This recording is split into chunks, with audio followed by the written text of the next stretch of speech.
Tahun 2020 dan 2021 PT3 tidak dilaksanakan. Jadi ramai yang tertanya-tanya, apakah akan ada PT3 untuk tahun 2022? Jawapannya 2022, mulai tahun 2022 PT3 dimansuhkan. Jadi mulai tahun ini tidak ada lagi PT3, ianya dimansuhkan. Okey, itu pengumuman yang telah pun dibuat pada 2 hari bulan Jun yang lalu oleh Menteri Kanan Pendidikan Datuk Dr. Razidin, yang mengumumkan bahawa ujian pentadsiran tingkatan 3 ataupun PT3 dimansuhkan. Jadi ini satu isu yang mendapat pelbagai reaksi sebenarnya, dan sudah pastilah ianya menimbulkan pelbagai pandangan dan juga pendapat, bukan saja dari rakyat Malaysia secara keseluruhannya, tetapi juga terutamanya daripada ibu bapa sendiri. Dan inilah antara topik yang akan kita bincangkan bersama dengan tetamu yang cukup istimewa yang sudah pun berada di studio Ruang Bicara bersama dengan saya. Dan kita ingin mengucapkan jutaan terima kasih dan selamat datang semula kepada yang berbahagia, Datuk Haji Pakarudin Haji Ghazali, yang merupakan Timbalan Ketua Pengarah Pendidikan Malaysia di sektor dasar dan kurikulum Kementerian Pendidikan Malaysia. Jadi Datuk, apa khabar? Baik, alhamdulillah. Oi, lama juga kita tak bersama ni tu. Ya, dulu kita setahun pernah bercadang nak bercakap tentang isu ni kan. Tapi akhirnya kita ditemukan juga. Jadi hajat tu sampai hari ini, insya-Allah kita bicarakan pada malam ini. Okey, kepada anda yang juga mungkin ingin mendapatkan penjelasan ataupun pencerahan, ataupun mungkin juga ingin memberi komen berkaitan dengan isu ini, kami beri ruang dan peluang kepada anda sebenarnya. Jadi dua talian seperti biasalah kami sediakan kepada anda di 0326979767 dan juga 0326979768. Ini kesempatan yang baik sebenarnya kepada anda untuk memberi pandangan ataupun bertanya apa saja berkaitan dengan isu ini. Baik, sebagai permulaan, barangkali ialah pengumuman yang dibuat oleh Menteri Kanan Pendidikan itu, macam saya sebut tadilah, mendapat pelbagai reaksi sebenarnya dari pelbagai pihak. Ada yang menyokong, ada juga yang mungkin melihat itu sebagai satu langkah yang tidak tepat dan sebagainya. Tetapi mungkin apa yang diumumkan oleh Menteri Kanan Pendidikan itu ialah tentang pelaksanaan PBS itu sendiri. Mungkin kita dapat penjelasan daripada Datuk. Terima kasih. Pertamanya saya ucapkan pada Bernama TV yang tidak jemu-jemu memberi ruang kepada Kementerian Pendidikan Malaysia untuk berkongsi apa saja dalam bidang pendidikan ini, dan kita nampak bahawa media kita hari ini sangat menyokong usaha Kementerian Pendidikan Malaysia. Betul. Jadi pada malam ini saya mengambil kesempatan untuk berkongsi apa yang baru saja diumumkan oleh Yang Berhormat Menteri Kanan kita, iaitu tentang pemerkasaan pentadsiran bilik darjah, ataupun lebih umum lagi pemerkasaan pentadsiran berasaskan sekolah. Jadi sebenarnya sistem pentadsiran kekuasaan kita ni sudah pun diambil maklum oleh Jemaah Menteri sejak tahun 2010 lagi. Jadi bila kita sudah maklumkan pada Jemaah Menteri, maksudnya sistem pentadsiran kita itu sudah ada pada satu landasan yang betul, yang sudah pun diperakui. Dan bermula pada tahun 2011 kita mulakan pentadsiran berasaskan sekolah ni di peringkat tahun 6 ataupun di sekolah rendah, dan pada tahun 2012 setahun berikutnya bermula di tingkatan 3. Jadi pada ketika itu permulaannya ialah dengan komponen-komponen yang sudah ditentukan. Pada ketika itu ada 4 komponen yang namanya pentadsiran pusat, pentadsiran sekolah, pentadsiran aktiviti jasmani sukan dan kurikulum, dan pentadsiran psikometrik. Cumanya selepas tahun 2014 pentadsiran sekolah itu betulkan nama kepada pentadsiran bilik darjah. Jadi hari ini kita akan bercakap banyak tentang pentadsiran bilik darjah. Tapi asalnya ialah daripada sistem pentadsiran kekuasaan yang sudah pun bermula seawal 2011 dari 2012. Ini bukan perkara baru. Ini adalah perkara lama.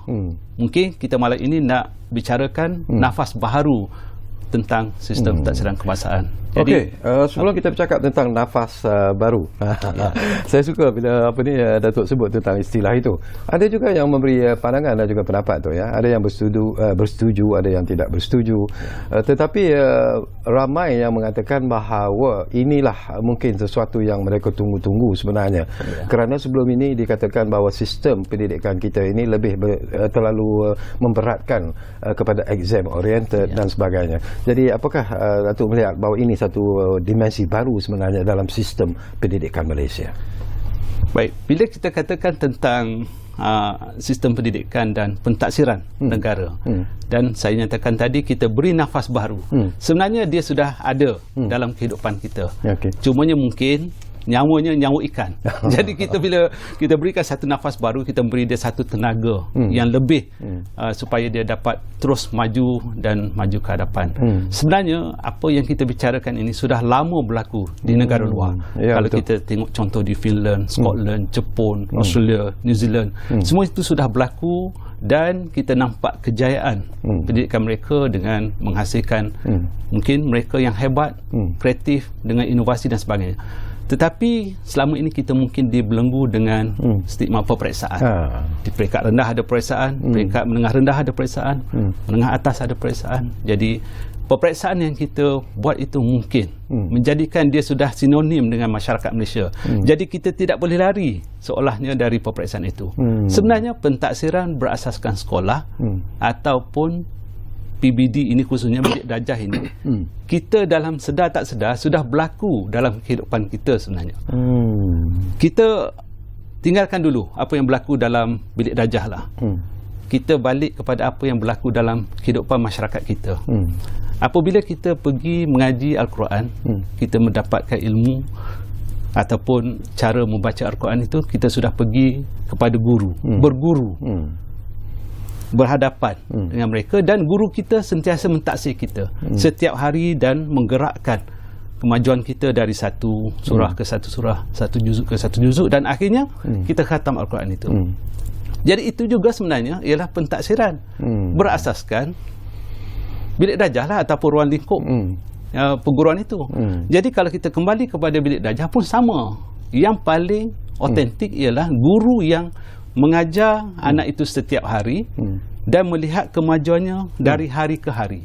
Setiap perubahan tingkah laku anak itu, kemampuan dia memberi respon kepada apa yang diajar itu yang paling otentik. Jadi tentulah pelaporan daripada guru itulah yang paling kita percayai. Macam ibu ayah kita percaya pada tok guru yang mengajar kita. Betul. Jadi kenapa kita nak bezakan dua perkara ini, sedangkan kedua-dua ilmu itu akhirnya akan dicantumkan dalam kehidupan ini. Jadi inilah yang kita nak bawa keyakinan kepada masyarakat supaya pentadbiran bilik darjah itu, pentadbiran berasaskan sekolah itu mesti kita yakin dan kita dokong dan sokong bersama. Dan bila Datuk sebut tentang guru, ini pun sesuatu yang menarik jugalah dari pandangan saya sendiri. Jelas bahawa guru-guru juga sebenarnya menyokong apa yang disarankan ataupun apa yang disebut oleh Menteri Kanan Pendidikan ini. Dan NUTP sendiri pun menyatakan sokongan mereka kepada tindakan ataupun langkah yang diambil oleh Kementerian Pendidikan. Jadi apakah Datuk melihat bahawa dengan sokongan daripada guru-guru itu menunjukkan bahawa apa yang ingin dilakukan oleh Kementerian Pendidikan itu adalah sesuatu yang tepat pada masa dan juga dalam suasana yang tepat juga. Alhamdulillah. Sebenarnya kita bersyukur guru yang ada dalam sistem kita hari ini sebenarnya mereka yang punya satu semangat yang tinggi untuk mendidik. Kita imbas kembalilah semasa pandemik COVID-19. Bagaimana cikgu bersungguh-sungguh berusaha untuk mencapai anak didik mereka, sama ada secara dalam talian ataupun dengan menziarahi, menghantar bahan pengajaran kepada mereka, dan akhirnya mereka tetap mendapat ilmu. Jadi apabila kita kembalikan mereka ke sekolah, pasti anak-anak murid ini juga akan diajar dan ditaksir setiap hari. Jadi sebenarnya cikgu-cikgu kita boleh menyambut, cumanya mungkin ada sebahagian daripada cikgu kita yang mungkin ada kekangan dari segi kreativiti, kaedah nak mentaksir. Ada kelas yang muridnya ramai, ada kelas yang muridnya sedikit, dan ada yang agak maju ke depan atau ke belakang. Jadi perkara begini kita boleh tangani. Ini perkara yang berkait dengan kebiasaan dan latihan serta kemahiran kita beri, insya-Allah. Jadi sokongan awal daripada NUTP ataupun rakan-rakan pendidik itu adalah petanda baik. Sebenarnya kita nak bagi satu kepercayaan kepada mereka. Kita nak martabatkan profesi mereka supaya mereka satu hari diterima oleh masyarakat bahawa orang yang paling tepat memberi penilaian pada anak-anak itu. Jadi nanti kita akan bercerita tentang macam mana mereka nak melaporkan. Tapi sekarang ini ialah penerimaan mereka ataupun kaedah pentaksiran dalam bilik darjah itu akan berlaku dalam dua keadaan, dua format. Jadi yang pertama ialah secara formatif, yang mereka akan buat secara berterusan dari awal tahun persekolahan sehinggalah ke penghujung tahun, dan satu lagi secara sumatif dalam ujian akhir sesi akademik mereka. Jadi mungkin ibu-ibu ayah di luar sana tak faham apa itu formatif summatif. Mudah katanya atau bahasanya ialah yang formatif ni ialah apabila cikgu ajar, katakan bertanya satu soalan, anak itu respon, ataupun bagi satu latihan kertas lembaran kerja, anak itu respon, ataupun bagi satu task dalam tugasan aktiviti, anak itu boleh buat sesuatu. Jadi cikgu melihat, membuat rekod, catatan.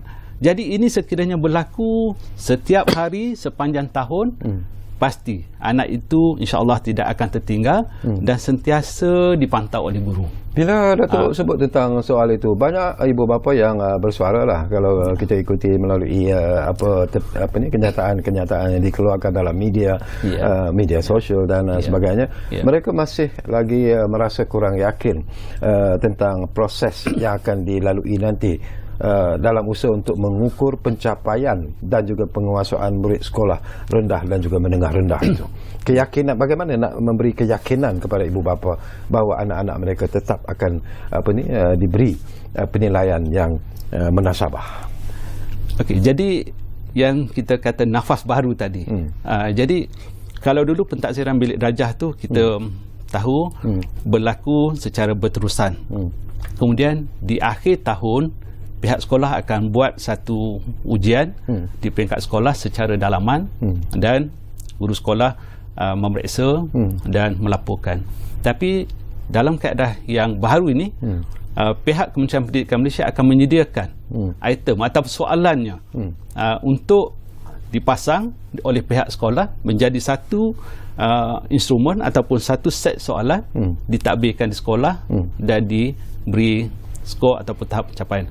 Jadi yang KPM sediakan ialah soalannya, soalan yang setara standard. Maksudnya standard itu setara merentasi semua jenis sekolah di seluruh negara. Jadi inilah yang kita nanti boleh lihat.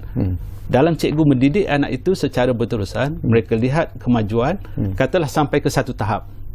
Katalah tahap penguasaan 5. Jadi mungkin kalau dulu ibu bapa tak yakin sekolah ini anaknya tahap 5, anak buahnya, anak saudaranya di sekolah lain mungkin tahap 6, dan di situ ada keraguan. Tapi dengan adanya satu lagi pentaksiran sumatif yang itemnya setara standard, mungkin kalau di sini TP-nya tahap penguasaannya 6, di sana 6, jadi kita sudah tahu kedua-duanya adalah setara. Mungkin pentaksiran berterusan di sekolah ini tak sama. Mungkin usaha dua anak ini berbeza. Jadi satu mungkin bersungguh-sungguh, satu kurang. Tapi apabila kita buat yang akhirnya, okey, penguasaan ilmu mereka sama tingginya. Ataupun jika ada perbezaan, pasti cikgu lebih tahu apa yang menyebabkan perkara itu berlaku, kerana ada dua bentuk yang kita taksir. Jadi pada ibu bapa di luar sana, berilah keyakinan bahawa biarkan cikgu kita mendidik seharian itu, macam kita didik anak di rumah juga, tengok kemajuan itu, tapi di akhirnya kita ada satu lagi yang sumatif, yang daripada tahun 4, 5, 6, tingkatan 1, 2, 3, setiap tahun itu ada pentaksiran sumatif. Kalau dulu kita tunggu sampai tahun 6 untuk UPSR. Di menengah rendah kita tunggu sampai tingkatan 3 PT3. Tapi kali ini dia ada di setiap kohort. Jadi kalaulah tidak menunjukkan prestasi baik di tahun 4, masih boleh buat intervensi ataupun kita buat satu kaedah untuk meningkatkan pembelajaran anak itu di tahun 5. Tahun 5 bawa ke tahun 6. Jadi inilah matlamat pendidikan. Nak tengok kemajuan, perkembangan. Okey. InsyaAllah. Saya nak dapat penjelasan yang lebih mendalam sebenarnya daripada Datuk lah, berasaskan daripada apa yang disebut oleh Yang Berhormat Menteri Kanan Pendidikan.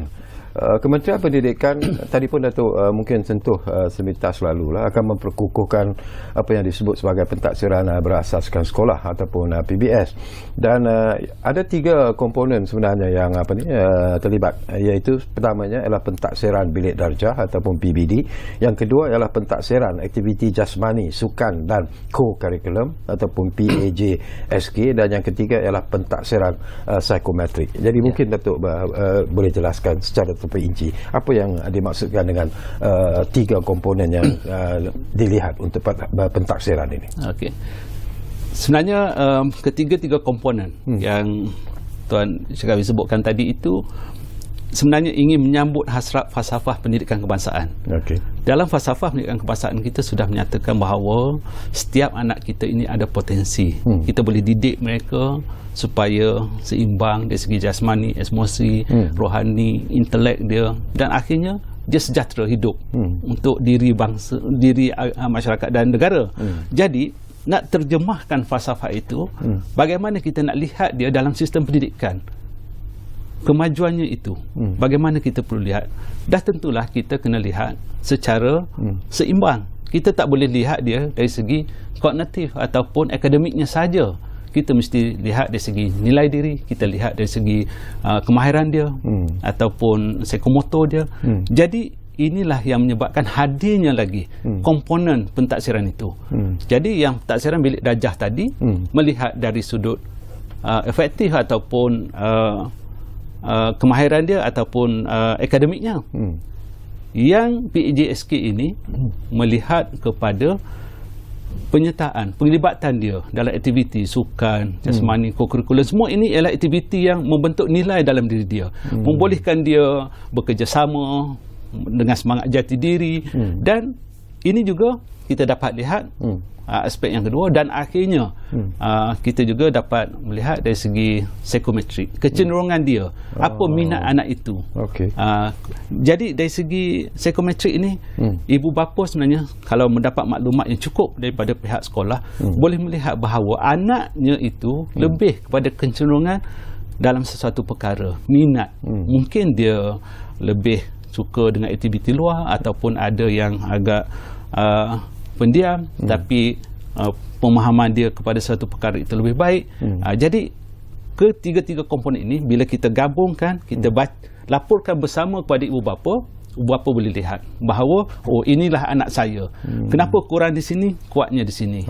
Kenapa kuat di sini, ini yang hasil yang menyokongnya. Jadi inilah perkara yang kita nak lihat, bahawa dalam sistem pendidikan kita, nanti bila kita melaporkan kepada ibu bapa tahu untuk membantu anak mereka, dan pihak yang menyambut di peringkat yang seterusnya juga boleh mengenali pelajar itu untuk dimajukan lagi sampailah.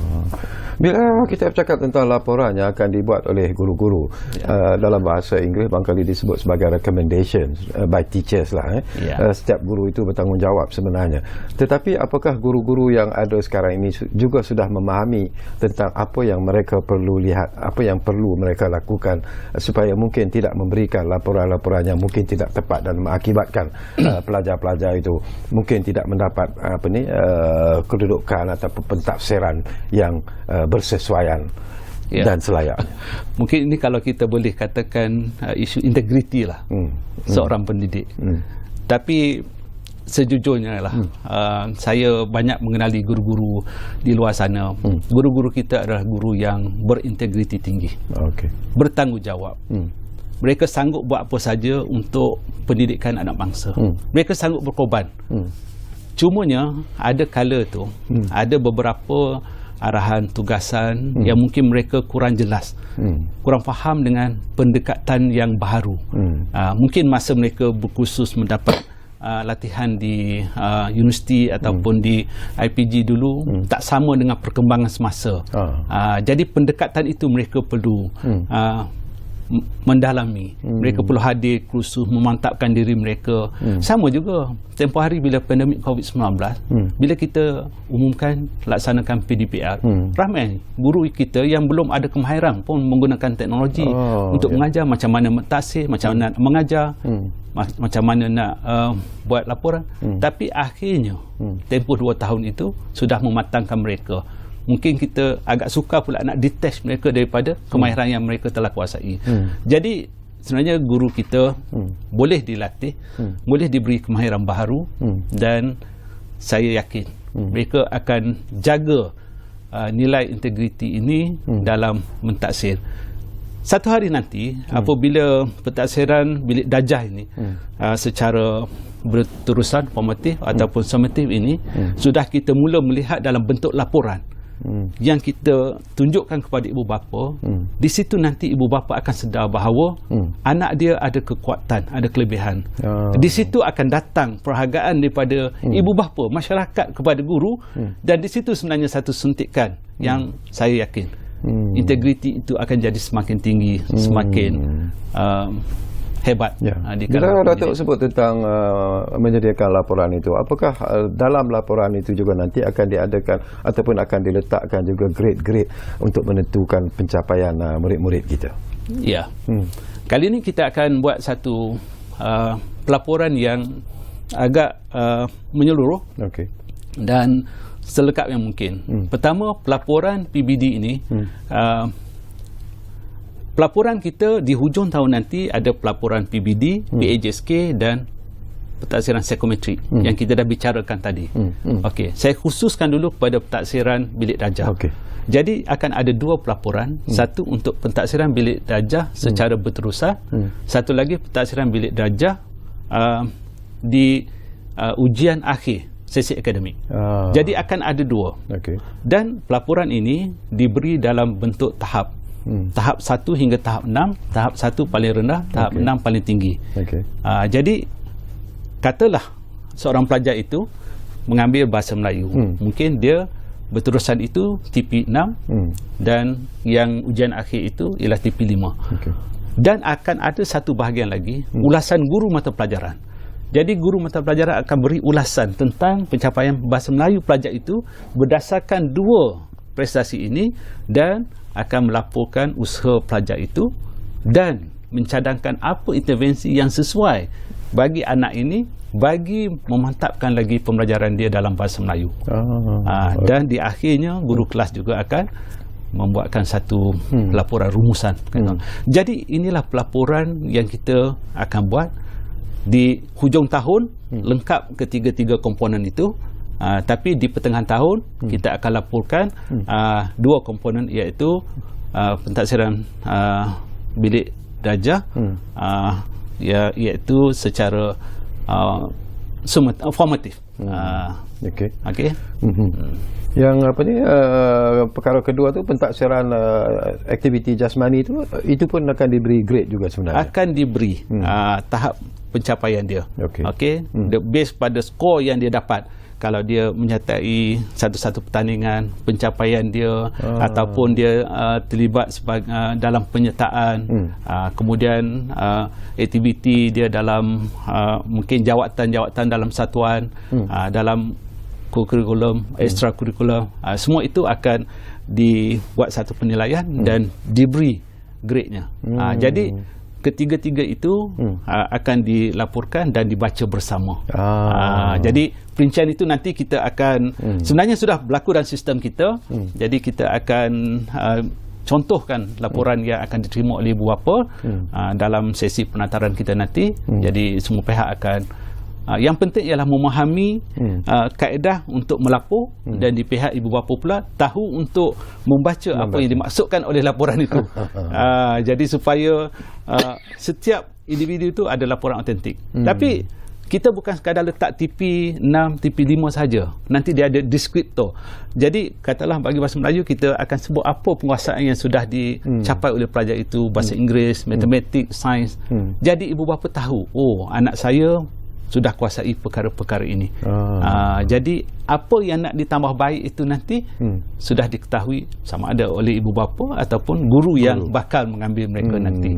Okey, Datuk, kita akan sambung lagi, tapi seperti biasalah kita diarah untuk berehat dulu buat seketika, dan kepada anda, saya percaya anda juga mungkin ada pandangan-pandangan ataupun komen yang ingin anda kongsikan bersama dengan tetamu saya ini. Jadi gunakanlah kesempatan ini. Saya ulangi lagi, dua nombor yang kami sediakan kepada anda, 0326979767 dan juga 0326979768. Kita rehat dulu, kembali semula sebentar lagi bersama kami, Ruang Bicara Bernama TV.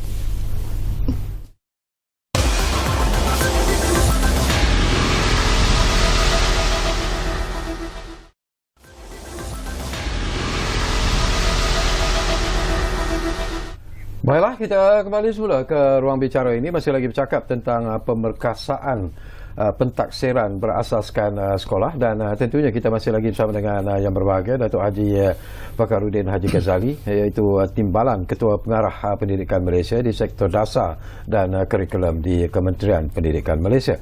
Ada juga yang bertanya, Tok, ya, bila pentaksiran secara PBS ini dilaksanakan nanti, apakah ianya hanya melibatkan pelajar-pelajar di menengah tengah saja ataupun menengah rendah saja, ataupun sehingga ke tingkatan 5 untuk pelajar-pelajar yang akan menduduki peperiksaan SPM nanti? Okey, terima kasih. Jadi sebenarnya kita jangan silap kefahaman di sini. Apabila kita memaklumkan bahawa kita nak memperkasakan pentaksiran berasaskan sekolah ini, kita fokus kepada tahun 4 hingga tahun 6, tingkatan 1 hingga 3, kerana ada pemansuhan UPSR dan PT3. Sebenarnya pentaksiran bilik darjah dan PBS ini berlaku sepanjang tempoh persekolahan, bermula daripada tahun 1 bawalah ke tingkatan 5. Khususnya kalau pentaksiran bilik darjah tu, yang pentaksiran berterusan itu memang tetap berlaku. Daripada tahun 1 pun cikgu mengajar, kemudian dia bertanya, dia boleh buat soalan-soalan mudah. Jadi bila anak-anak itu respon, di situlah menunjukkan bahawa dia sudah mula membuat pentaksiran dan melihat keupayaan anak itu menjawab kepada soalan-soalan yang mungkin nampak mudah, spontan, tapi sebenarnya melihat kemajuan sepanjang tempoh pembelajaran. Jadi ini berterusan. Cumanya di tahap 1, tahun 1, 2, 3 itu tidak ada pentaksiran bilik darjah summatif. Kita tak buat ujian akhirnya, kita tak sediakan soalannya, tapi cikgu secara teorinya sudah pun diajar pentaksiran itu boleh berlaku dalam bentuk formatif, summatif. Jadi cikgu bolehlah buat ujian-ujian tertentu untuk melihat kemajuan anak murid mereka, mengukur. Jadi mana mungkin dia ajar tak tahu maju ke mundur ke anak itu faham ataupun tidak. Tak bolehlah. Sifat seorang pendidik ialah mesti mendidik sehingga anak itu berjaya. Jadi bila kita bercerita sekarang ini daripada tahun 4 bawa ke tingkatan 3, ini yang kita nak kaitkan. Bila kita mengurangkan tekanan peperiksaan UPSR PT3 itu, maka kita laksanakan kaedah pentaksiran ini supaya lebih jelas lagi nampak kemajuan persediaan dari segi asas anak-anak ini. 4M-nya bawalah kepada asas untuk meningkat ke tahap yang lebih tinggi. Jadi bila berakhir tingkatan 3, mereka akan pergi ke tingkatan 4, 5. Di tingkatan 5 pun sama. PBD, pentaksiran bilik darjah, tetap berlaku. Cikgu-cikgu akan menyediakan mereka untuk tujuan persijilan SPM. Cumanya ujian akhir mereka itu berbeza. Mungkin tidak tengok tahap penguasaan, tapi sudah melihat grade. Sebab di SPM nanti sijil ada grade. Grade yang menunjukkan keupayaan mereka, supaya grade yang mereka dapat boleh membawa mereka ke tahap pengajian yang lebih tinggi pada masa akan datang. Baik, kita dah pun menyentuh tentang penyediaan guru-guru sendiri. Mereka dikatakan sudah pun bersiap sedia untuk menghadapi situasi yang kita anggap baru ini. Tetapi bagaimana dengan pelajar-pelajar? Itu pun menjadi kebimbangan juga kepada ibu bapa. Apakah Datuk merasakan bahawa pelajar-pelajar juga akan mengambil masa sebenarnya untuk menyesuaikan dengan bentuk pendidikan yang kita anggap baru ini sebenarnya? Mungkin setengah pelajar itu anggap bolehlah main-main nanti kata tadi tak ada exam, semua tak ada PT3 dan sebagainya. Jadi pandangan Datuk lah. Okey. Sebenarnya inilah perkara yang kita ingin kembalikan semula kepada anak-anak kita yang berada di bangku sekolah. Sebenarnya kita nak kembalikan semula hutang kita kepada mereka. Sebenarnya mereka sepatut belajar dalam suasana yang gembira, ceria. Pergi sekolah bukan untuk kumpul berapa banyak A. Kita pergi sekolah, kita bawa mereka ke sekolah ialah untuk beri mereka ilmu. Supaya lekat di dada, di fikiran mereka itu, dan akhirnya mereka boleh pakai ilmu itu sampai bila-bila. Jadi kita takut nanti pergi anak ke sekolah itu sudah dipasangkan niat nak dapat berapa A, jadi A lah yang mereka akan dapat nanti keluar kerja. Jadi lepas tidak ada lagi perasaan A itu dah dapat, mungkin dia akan tinggalkan ke tepi lah. Jadi apa yang nak lekatnya, kerana A itu dah ditinggalkan. Tapi kalau kita pergi nak bagi dia explore, dia mencari ilmu dan mereka seronok, mereka menceburi apa saja yang mereka minat, dia akan bertanya cikgu. Tidak ada lagi dalam pemikiran mereka nak pergi tuition, latih tubi, tapi kita beri ilmu yang sebenar dan disitulah memantapkan penguasaan mereka. Tapi kita bukan biarkan dia begitu saja, sebab kita ada pentaksiran yang berterusan, ada rekodnya, dan kita ada ujian akhir tahun sesi akademik, ujian akhir sesi akademik. Jadi kita lihatlah di situ di mana kurang, kita akan bagi cadangan untuk intervensi. Kita laporkan, jadi kita tengok progres dia. Bukan 2 kali sudah jadi 6 kali, tapi nampak macam beban. Sebenarnya yang PBD berterusan bilik darjah sudah berlaku. Cikgu bila mengajar mesti sentiasa melihat kemajuan murid. Dan yang ujian akhir sesi akademik, KPM sediakan item. Nanti ada aplikasi yang cikgu akan tekan satu button, dia akan generate satu set instrumen, cikgu boleh download, print, takbirkan di sekolah. Dan berbeza di antara sekolah, satu sekolah dengan satu sekolah, kerana ada bank soalan. Bank soalan ni, sumbangan soalan itu datang daripada guru-guru kita juga. Jadi di sinilah guru kita dilatih untuk membina soalan yang berkualiti. Jadi lama-kelamaan cikgu kita dapat ilmu membina soalan. Soalan itu dapat mereka gunakan semula, dan mereka dapat lihat standard pencapaian anak-anak mereka yang dididik yang setara seluruh negara. Kementerian Pendidikan dapat melihat nanti bahawa standard pendidikan negara juga berada pada tahap yang kita inginkan. Jadi kalau tidak berlaku satu yang setara standard, mungkin kita akan lost, kita tak akan dapat satu kedudukan yang mantap untuk bersaing. Mungkinkah akan juga memberi impak ataupun kesan kepada sikap ibu bapa sendiri bila PT3 itu dimansuhkan? Apakah kalau sebelum ini kita tahu ibu bapa, yalah saya sendiri akan menghantar anak saya ke kelas tuition dan sebagainya untuk menentukan dia mendapat keputusan yang baik dalam PT3. Tetapi bila PT3 dimansuhkan, apakah ibu bapa mungkin akan tidak lagi melihat kelas tuition itu sebagai sesuatu yang penting? Komen sikit tu. Okey. Jadi sebenarnya ibu bapa mana yang tidak mahu lihat kejayaan anak-anak mereka? Semua orang nak lihat kejayaan. Tapi pada masa sama, ibu bapa juga nak lihat anak yang seronok dalam kehidupan dia. Tidak tertekan. Seronok untuk pergi sekolah. Jadi di sinilah kita nak blendkan supaya cikgu main peranan dengan satu kaedah pengajaran yang lebih menyeronokkan demi memberi ilmu, dan ibu bapa pula melihat anak-anak seronok untuk pergi ke sekolah kerana mereka look forward untuk tengok sesuatu apa yang akan berlaku di sekolah. Apa pula hari ni cikgu nak buat projek apa, nak explore apa, kerana mereka betul-betul nak cari sesuatu. Kami semasa mengikuti Education World Forum di UK tempoh hari sempat pergi ke beberapa buah sekolah bersama YBMK. Kita lihat bahawa anak-anak itu menunjukkan satu minat yang tinggi dalam belajar. Dan bila kita bercakap dengan ibu bapa yang datang dari Malaysia, anak belajar di sana pun bercakap perkara yang sama, bahawa anak mereka tidak perlu lagi dikejut, sudah bersedia awal-awal untuk pergi ke sekolah. Kerana kaedah pentaksiran bilik darjah itu sudah serasi dengan dunia luar, pendidikan di dunia luar. Jadi inilah yang kita harapkan satu hari nanti anak-anak kita seronok pergi sekolah, dapat ilmunya. Dan bagi anak-anak pula, saya fikir apa yang cikgu sarankan, cadangkan, itulah yang mereka akan sambut. Sebenarnya mereka tidak ada satu set kaedah pembelajaran, tapi cikgu yang kreatif inilah yang menarik minat anak itu untuk belajar.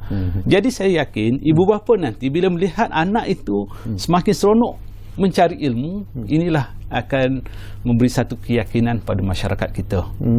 Jadi saya harap ibu bapa, masyarakat, letaklah kepercayaan setinggi-tingginya kepada guru, dan cikgu sambutlah kepercayaan itu untuk beri satu pendidikan yang menurutkan. Okey. Ada juga yang menyuruh saya bertanyalah, apakah masih lagi akan digunakan mengikut laporan yang akan diberikan nanti, apakah menggunakan laporan ini untuk menentukan kelas yang akan diduduki oleh pelajar-pelajar kita, terutamanya di tingkatan 4 dan 5 nanti? Ya. Okey. Kita ada dua perkara. Perkara pertama, yang dahulunya diadakan peperiksaan UPSR itu, ibu bapa inginkan kejayaan yang cemerlang untuk masukkan anak ke sekolah khusus, asrama penuh dan sebagainya. Tapi perkara itu sudah pun kita ganti dengan ada satu pentaksiran PKSK, pentaksiran kemasukan sekolah khusus. Jadi ini akan memilih pelajar-pelajar itu yang berminat memohon menduduki pentaksiran itu, dan mereka dipilih. Okey. Jadi tidak ada lagi isu untuk pergi ke sekolah tertentu. Yang kedua pula, PT3 dikaitkan dengan pemilihan jurusan di tingkatan 4 dan 5. Kalau dahulu kita akan melihat kepada pencapaian mereka dalam PT3, matematik dan sains. Dan kita ada kalanya mungkin kalau anak itu tidak menunjukkan prestasi yang baik di tingkatan 3, jadi ada kemungkinan jurusan yang diberikan untuk mereka, yang ditentukan itu tidak kena dengan apa yang mereka kenaki. Tapi dalam keadaan semasa, bila kita buat pentaksiran berterusan sepanjang tahun, ujian akhirnya dalam tempoh 3 tahun, macam mana? Tentulah kita ada satu maklumat yang cukup jelas tentang minat dan keupayaan murid itu. Dalam tempoh yang panjang, 3 tahun berterusan dan 3 kali ujian akhir, dan ke mana kita nak channel itu? Selain daripada jurusan yang nak diberi kepada mereka itu, kita yakini asas yang mereka dapat dalam 3 tahun itu pun dah cukup mantap. Jadi inilah yang menyediakan anak betul-betul untuk satu peringkat persijilan yang pasti akan memberikan mereka kekuatan bila berada di peringkat tertiary nanti atau peringkat universiti. Dulu timbul juga isu yang seperti apa yang saya bangkitkan. Ada pihak yang tidak setuju sebenarnya dengan langkah yang diambil oleh Kementerian Pendidikan pada satu ketika lah, mengkelaskan pelajar-pelajar itu mengikut sejauh mana kebolehan pelajar itulah. Ada yang A, B, C, D dan sebagainya. Tetapi ada yang mengatakan bahawa itu bukan satu praktis yang elok, bukan praktis yang baik, kerana pelajar-pelajar itu harus dilihat sama rata, dan pelajar yang mungkin dilihat pandai, pelajar yang kurang pandai itu juga boleh diletakkan pada satu bilik darjah supaya masing-masing dapat membantu antara satu sama lain. Pandangan kementerian? Ya, sebenarnya streaming ataupun mengasingkan pelajar mengikut keupayaan akademik mereka ini satu amalan yang tidak sihat sebenarnya. Sebenarnya mungkin satu pihak mengatakan lebih mudahlah nak ajar kelompok pelajar yang cerdik dan satu kelompok pelajar yang lemah. Sebenarnya itu bila kita memberi pentaksiran kepada mereka dengan satu skor, dengan markah tertentu, maka kita susunlah daripada markah yang paling tinggi kepada yang makin rendah. Tapi dalam pentaksiran berasaskan bilik darjah ini, kita menggunakan tahap. Jadi tahap 1, 2, 3 sampai 6 tu menunjukkan bahawa standard pentaksiran yang standard prestasi di mana mereka sudah capai. Kalau sudah sampai TP3, secara asasnya mereka sudah menguasai kemahiran itu. Tapi kalau tahap 4 tu mereka sudah membuat satu perkara itu dengan baik, lepas tu seterusnya secara konsisten. Kalau TP6 tu mereka sudah jadi role model, mereka mungkin boleh bimbing rakan-rakan. Jadi kalau tidak ada antara yang cemerlang dengan yang lemah, macam mana nak tunjukkan supaya mereka nak bantu kawan-kawan untuk bimbing. Jadi sebab itulah kita nak blame mereka berada dalam satu situasi yang mereka boleh saling membantu. Dan pada masa sama juga dengan tahap ini kita nampak anak-anak ini mungkin tidak jauh sangat perbezaan, tapi kalau ada pun dengan pentaksiran berterusan ataupun pelaporan setengah tahun dan akhir tahun itu, guru boleh buat intervensi untuk dia catch up balik, disamakan dengan anak-anak pelajar yang lain. So sudah dikenal pasti. Sebab tu kalau diperkasakan pentaksiran bilik darjah yang berterusan ini, insya-Allah anak-anak yang mungkin nampak tertinggal dapat kita bantu. Ini yang penting, pelaporan akhir itu akan ada cadangan intervensi. Cadangan intervensi itulah nanti yang tidak akan tinggal. Dulu kalau kita bayangkan di UPXR baru tahu dia dapat semua E, dah terlepas lah dia di sekolah rendah, nak pergi sekolah menengah dah. Tapi ni kalau kita nampak dia lemah di tahun 4, sudah boleh dibantu di tahun 5. Tahun 5 bawa ke tahun 6. Jadi inilah yang kita akan pass baton dari tahun 4 bawa ke tingkatan 3. At the end mereka ready for SPM. Okey, dalam usaha untuk mencapai matlamat yang ingin dicapai oleh Kementerian Pendidikan sendiri, ialah kita bercakap tentang pemberkasaan PBS itu sendiri tu ya. Apa yang telah pun dilaksanakan oleh kementerian sendiri supaya semua pihak dapat memahami dan dilaksanakan seperti apa yang diinginkan. Jadi sebenarnya usaha peringkat Kementerian Pendidikan sudah bermula sejak tahun 2011 lagi. Bila kita memperkenalkan sistem pentaksiran kebangsaan, kita sudah buat penataran, kita sudah libatkan guru-guru, dan dari segi struktur kita pun di peringkat PPD sudah ada pegawai SISC Plus, SIP Plus, pegawai yang dari segi kurikulumnya mereka akan membantu guru-guru untuk menunjuk cara bagaimana untuk mentaksir. Dan kita ada jurulatih utama, jurulatih peringkat negeri dan kebangsaan. Jadi semua ini adalah kita punya networking untuk memberi bimbingan kepada guru-guru bagaimana nak melaksanakan pentaksiran. Jadi saya yakin dengan pendekatan baharu ataupun nafas baharu kita ini, insya-Allah kita akan pandukan cikgu kita. Sebenarnya tidak ada tidak, perkara ini bukan baru. Ini dah edisi kedua. Akan keluar nanti edisi ketiga. Panduan pelaksanaan pentaksiran bilik darjah. Jadi dah ada dokumen pun.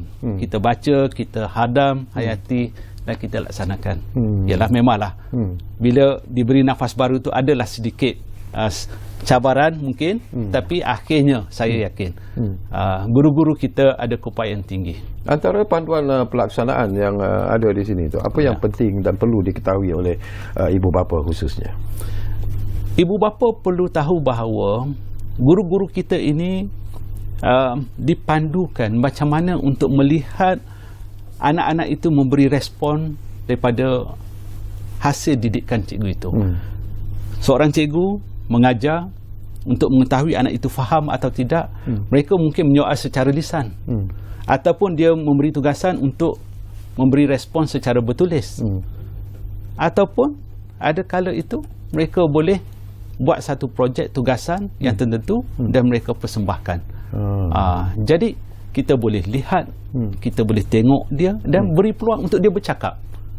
Mungkin anak itu tak diberi peluang, kita katalah dia lemah, tapi kalau diberi peluang untuk dia buat satu projek, bentangkan, ceritakan tentang projek itu, mungkin kita boleh tahu penguasaan bahasanya, dari segi artikulasi dia, dari segi bertanggungjawabnya, dari segi kerjasama, banyak kemahiran-kemahiran yang kita boleh nilai.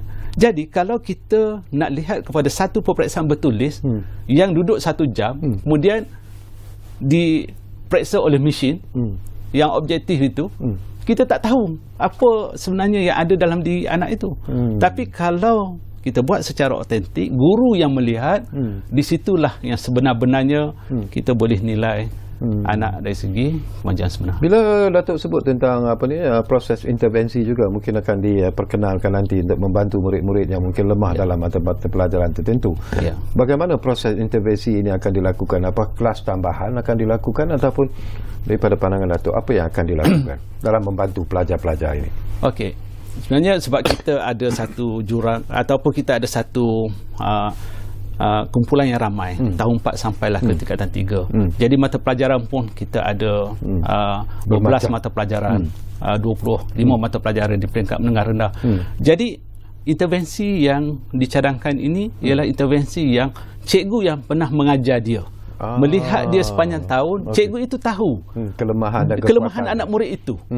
Jadi dia boleh mencadangkan, dan yang menyambut porakan dia juga nanti. Guru kalau matematik, yang sambut pun guru matematik. Tentulah guru itu tahu, oh anak ini saya kena mulakan dengan ini.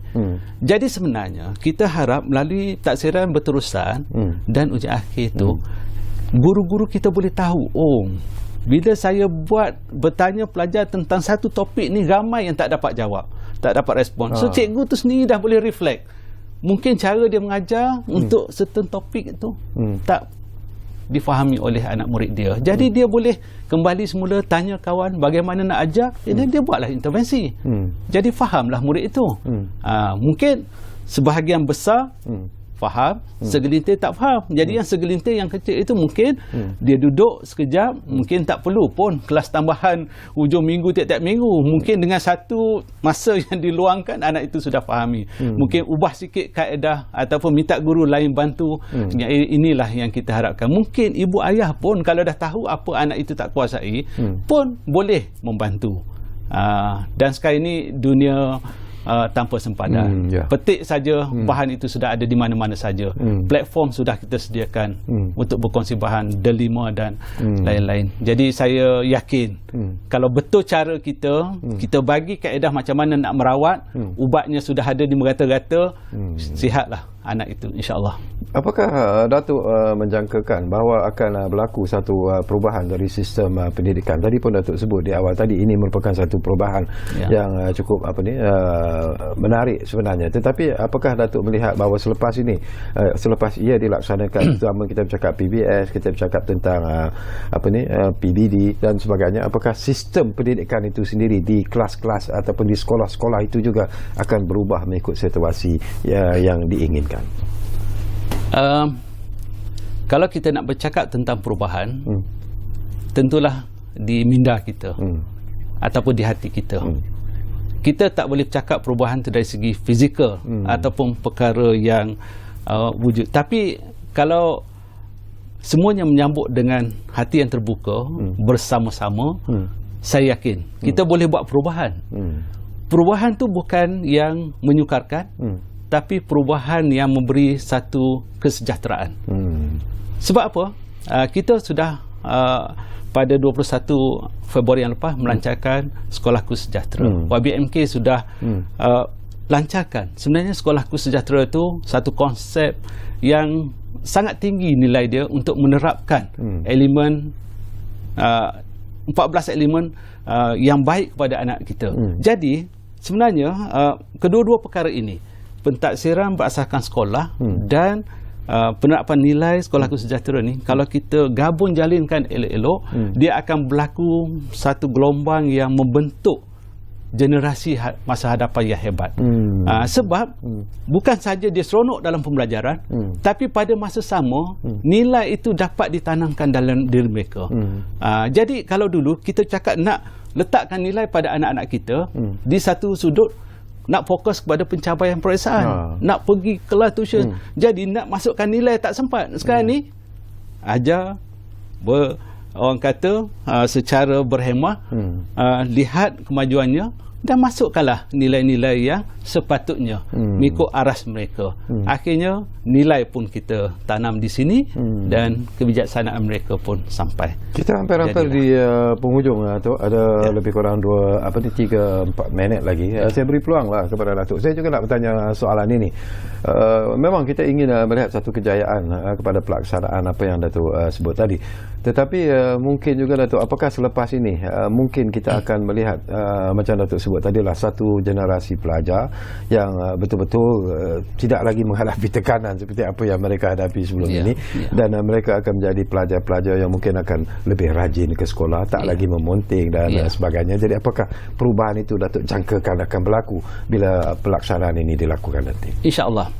Sebenarnya kita lihatlah, kita pergi, contohlah kita baru balik daripada jelajah aspirasi keluarga Malaysia di Terengganu. Saya berada di Reruai Kementerian Pendidikan Malaysia. Kita boleh lihat bahawa anak-anak yang datang menunjukkan satu keyakinan mereka menggunakan teknologi. Di hadapan Perdana Menteri pun mereka tidak panik bila ada isu teknikal. Jadi mereka boleh bercakap, mereka ada satu keyakinan, dan apabila ada satu sesi tanya DRJ atau YB Menteri Kanan kita pun ada anak pelajar yang datang untuk bertanya dengan secara terbuka. Jadi sebenarnya satu hari nanti kita akan lihat bahawa keyakinan anak-anak kita ni tinggi. Kita sebenarnya kita tak nak bunuh keyakinan mereka tu seawal mereka di sekolah rendah. Ni di tahun 6 kita sudah bunuh bila dia tak dapat straight A ataupun jadi dia rasa dia tak ada apa lagi nilai. Dia akan hiduplah selama 70-80 tahun lagi. Tapi kalau kita beri mereka satu keyakinan dalam kehidupan mereka pada hari ini dengan nilai-nilai yang baik, saya yakin satu hari nanti mereka lah yang akan jadi rakyat yang punya jati diri yang tinggi, membawa generasi dengan satu inovasi, kreativiti, membawa kejayaan kesejahteraan buat negara. Seruan dan harapan Datuk sebelum kita berpisah dari udara. Ya, pesan saya ialah pertama kepada warga pendidik, inilah saat dan ketikanya. Kita diberi amanah, kita buatlah yang terbaik. Kita akan di Kementerian Pendidikan Malaysia akan menyokong apa saja usaha yang dibuat oleh guru dan kepada masyarakat, ibu bapa, letaklah kepercayaan. Ini adalah amanah kita yang kita berikan kepada cikgu, beri satu keyakinan, pasti anak kita akan terdidik dengan elok. Jangan kita persalahkan cikgu. Cikgu orang yang mendidik, memberi ilmu pada anak-anak kita, dan pada anak-anak jadilah anak yang baik. Pasti satu hari anda akan jadi anak yang cerdik, kerana baik anak-anak ini mengundang ilmu masuk ke dalam diri, dan anda akan jadi orang yang hebat satu hari nanti. Jadi kepada semua pihak seluruh negara, janganlah kita jadikan nafas baharu yang diberikan peluang kepada kita ini untuk kita matikan diri kita. Nafas ini untuk kita terus hidup dan bertebaran untuk berjasa untuk agama, bangsa dan negara. InsyaAllah. Jutaan terima kasih kepada yang berbahagia, Datuk Haji Pakarudin Haji Ghazali. Saya cukup selesa sebenarnya sembang-sembang bersama dengan Datuk. Jadi mungkin selepas ini dilaksanakan nanti kita juga akan duduk lagi untuk bercakap dan melihat tentang kemajuan yang telah pun kita catatkan. Jadi ini satu lagi cabaran sebenarnya kepada Datuk dan rakan-rakan di Kementerian Pendidikan Malaysia. Tetapi saya yakin bahawa ianya akan dapat dilaksanakan dengan syarat akan mendapat sokongan daripada semua pihak seperti apa yang disebut oleh Datuk sebentar tadi. Jadi terima kasih kepada anda yang menumpukan perhatian bersama kami di Ruang Bicara ini, dan seperti yang selalu kami janjikan kepada anda dan selalu kami tepati sebenarnya, Ruang Bicara akan terus berbicara bersama anda dari masa ke semasa. Kita jumpa lagi. Terima kasih.